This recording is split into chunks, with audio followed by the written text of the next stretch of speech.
So this is the 2016 ratios question. Very straightforward, Doherty Limited. So just your things to work out and note and maybe highlight first. So service provider in the tourist industry, it's going to be important for the sector. The preference shares, so 5% of 300,000 is 15,000. Be aware of that. And the share price, highlight that as 125. Then when you get to do your report, just be aware of what you're asked to do. So would you as a shareholder be prepared to purchase more shares in Doherty Limited? So basically you're asked to say, are you happy with the performance of the business from the basis of a shareholder? So it's basically a shareholder's question. One thing that I didn't put in the last shareholder's question that I probably should have. Now I checked the marking scheme, didn't affect it. But you obviously should put in stuff on the market value of shares, that section of heading. So I've included it in that. Anyway, we'll have a look at the 5 ratios you're asked to do, and then we'll get on to the report. So you're asked to do the cash purchases if the period of credit given from trade creditors is 2 months. This is sort of it's actually a 3-part question. Because you have to work out what purchases is as well as cash purchases. So usual thing, you're given the answer is 2 months, so period of credit given. The formula for that is creditors by 12 over credit purchases, and that's equal to 2. So creditors are 90,000, so 90,000 by 12 over credit purchases is equal to 2, which is 1,080,000. So divide that by 2, you'll get your credit purchases is 540,000. Now, total purchases is credit plus cash purchases. So therefore, cash purchases is total purchases minus credit purchases. So if we go up to the question, we'll see here that there's no mention of purchases where it would normally be, but we have enough information to work it out. We have our cost of sales, our closing stock, and our opening stock. So opening stock plus purchases minus closing stock is cost of sales. So 55,000 plus purchases minus 65 is 752. So if you work backwards from that, cost of sales minus opening stock plus closing stock will be equal to purchases. So that's 752 plus the 50 or minus 55 plus the 65, which will give you 762. So then cash purchase, total purchases minus credit purchases, which I keep spelling wrong. The D is a bit dodgy on my keyboard. And so 762 minus 540 is 222, and that's the answer to our first one. Okay, so hopefully that's okay. Div yield then, normal one, dividend per share over market value of 1 share. So it's a 2-parter, so you have to work out the dividends per share. So dividends per share is ordinary dividend over issued ordinary shares, and in this case ordinary dividend is total dividend, 50,000 minus your preference dividend, so 50,000 minus 15,000, 5% of 300,000. So 50,000 minus 15 over the issued ordinary shares is 500,000, so 35 over 500,000 is 0.07. I'm going to turn it into cent, so it's 7 cent. So then we've dividend per share, 7 cent, over the market value of 1 share, 125 cent, keep them constant. Yield is percentage, so remember to multiply it by 100, and that gets you 5.6%. Back to normal price earnings ratio then. Price earnings is market value over EPS. So the market value is 125. We have to work out the earnings per share. So earnings per share is net profit minus preference dividend, because nothing to do with ordinary shares. So net profit minus preference dividend over issued ordinary shares. So 133 is our net profit. Our preference is 15. So that'll be 118 over the 500,000. Will give you 0.236, which again I will convert into cent, 23.6 cent. Okay, so now market value over EPS. So keeping them in cents, 125 over 23.6 gives you 5.3 years. So that's our answer for price earnings. Return on capital employed, net profit plus interest over capital employed. So 113 plus 12 is 145. Capital employed is your last number here, 1128. So 133 plus 12 over 1128 is 12.85%. Nothing more than that. Div cover is the number of times your dividends can be paid out of your profits. So because it's ordinary dividend cover, you take out the preference dividend. So it's net profit minus preference dividend. So 133 minus 15 over the ordinary dividend, which we know is total dividend minus preference. So 50 minus 15 is 35. So it's 133 minus 15 over 35. And as I said, that 35,000 is the total dividend for the year. 50 minus your preference of 5% of 300. So 50 minus 15 is 35. And dividend cover is the amount of times, so your answer is in times, 3.37 times. Okay, so there are your 5 ratios. You should be starting to see that you're pretty much always asked dividend yield, you're pretty much always asked price earnings, pretty much always asked return on capital employed, and then you could get asked dividend cover, interest cover, return on equity funds. So there's no real excuse to not get 50 out of 50 in those. The report then. We're following the same process. Profitability, dividend policy, and then into your gearing, your liquidity, your gearing, interest cover.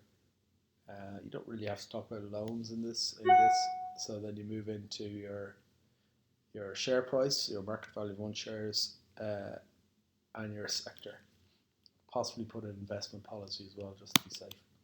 Anyway, so we look at it from the prospect of a prospective shareholder.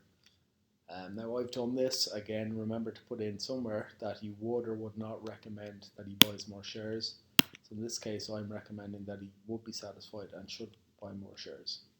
Or it's me, I would be satisfied and I would buy more shares. And the reason being is as follows. Profitability. So Doherty is a profitable company with a net profit of 133, just taking your answer from the main part of the question. The return on capital employed of 12.85, which we worked out in part A, and this is increased from, it's definitely not 120.3, it's 10.3, it's a typo, 10.3, which is a positive trend. Again, what do we need to do? We need to compare it to the risk-free rate and the borrowing rate. So it's well above the risk-free rate available of 1 to 2%, and it's also above the cost of borrowing of 6%. That's your debenture rate. So that means they're making efficient use of resources, and shareholders will be happy with that. Now, that's going to be plenty for profitability. I could put in return on equity funds. I should put in return on equity funds. When you're asked about shareholders, probably should. I didn't check the marketing scheme on this, but we might lose out in a mark or two there if I didn't put in my return on equity funds. So remember, my return on equity funds, net profit minus preference dividend over equity funds. So in this case, it would be ordinary shares plus profit and loss balance, so over 628. So 133 minus 15 over 628, multiplying your answer by 100 to turn it back into a percentage. Alright, dividends is the big one, of course, for shareholders, along with profitability. We have to go through dividend per share, dividend yield, and dividend cover and overall return. So dividends per share, 7 cents, which I worked out in my answer from part 1 when I was doing the dividend yield. And it's up from 6 cents from last year, a positive trend. So shareholders be happy with that. The dividend yield has gone up by 5.6, from 5.22 to 5.6. That's a positive trend. And then we put in our sentence that this is the interest earned from owning shares. So once you know that you should compare it to the risk-free rate of return. So it's above the risk-free rate of return available to investors. Now I didn't write in that it's 1 to 2% again, but it's probably no harm that you do, that you write in of roughly 1 to 2%. Dividend cover then, 3.37. Did I have to work? I worked out dividend cover in part A, up from 2.2 times. So it's positive. So they're keeping more of their profits in the business, or they're retaining more of their profits in the business for the purpose of repaying loans or future expansion. And I did say that some investors might prefer more of the profit to be paid out in dividends, but just wanted to put that in. Again, always referring back to the fact that we're a shareholder. You could mention that they're putting enough money aside to pay back their debentures in 2017 at some stage, if you want to put that in there. Okay, the overall return, I just worked them out and said it was a positive trend. Overall return, dividend per share, or sorry, dividend yield multiplied by dividend cover. Liquidity. Again, with your liquidity, work out your asset test ratio, compare it to the ideal of 1 is to 1. It's above 1 is to 1, so they don't have a liquidity problem, as they have €1.63 of liquid assets for every €1 of short-term debt, and they won't have any difficulty paying their short-term debts as they fall due. Now we want to try and tie that in somehow to the fact that they're shareholders, or we're shareholders. So we can just say they'd be happy that there's a strong liquidity position, as will allow them to pay good dividends in the future. So always equate shareholders with dividends. Okay, so good asset test ratio, well above the ideal. Say what that means, €1.63 of liquid assets for €1 of short-term debt. And if you're asked as a shareholder, well, they'll be able to pay dividends in the future. If that was asked as a bank and a good liquidity position, they'll have no difficulty paying their interest on the loans and so on. So tied in correctly. Same with gearing and interest cover. So gearing, they've 44.33, down from 54, not 454, which is obviously a positive trend. That's the one where if it goes down, it's a positive trend. Now we worked out our gearing. So our gearing is 200,000 plus 300,000, so 500,000 over 1128 gives you the 44.33.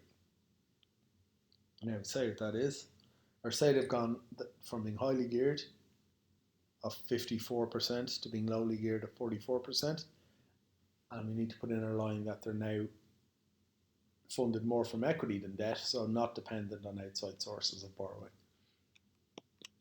Interest cover, net profit plus interest over interest, 133 plus 12 over 12. So 145,000 over 12,000 is 12.08, and that's increased from 6 times, which is a positive trend. Again, always explain what interest cover is. So it's the number of times interest can be paid out of profits. The company is in a very strong position to pay its interest, and this will allow them to consider paying higher dividends. Again, I just wanted to refer that back to the fact that it's shareholders. Shareholders are concerned with profitability and dividends. So if we can do that, it's great. Just to increase our chances of getting full marks. Now, the market value of shares, this is the one I was saying I sort of forgot to put in the last shareholders one.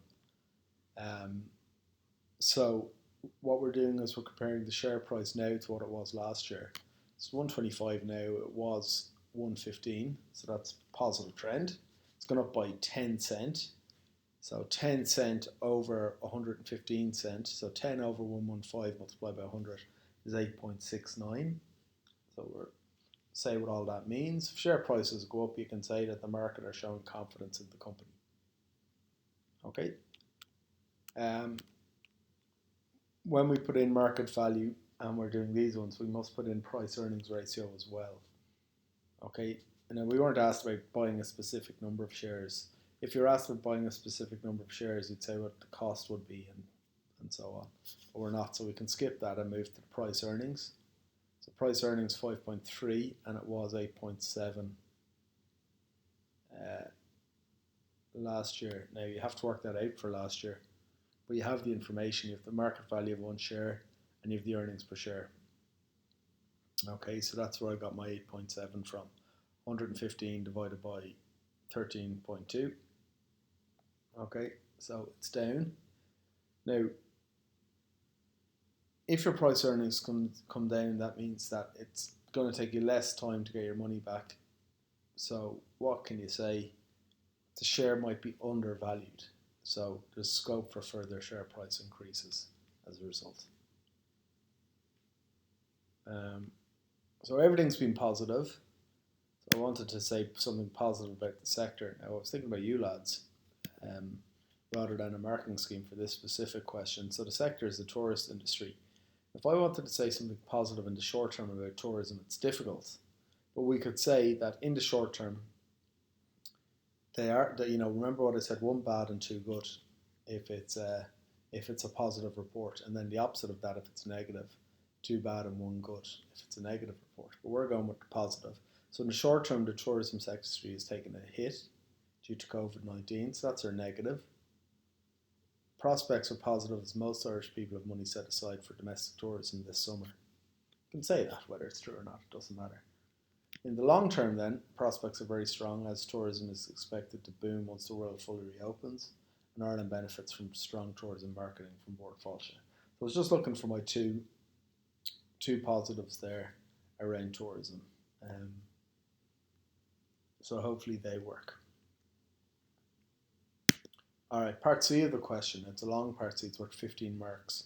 So don't underestimate it. Like if you think about what's worth 7 or 8 marks, normally your full profitability or your full dividends will be 7 marks or 8 marks. So we have to give the equivalent length of the two of those together for part C.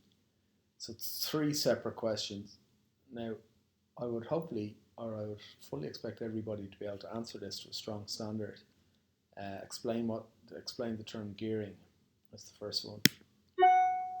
So, gearing measures how business is financed in the long term, and what it does is you calculate debt capital as a percentage of capital employed.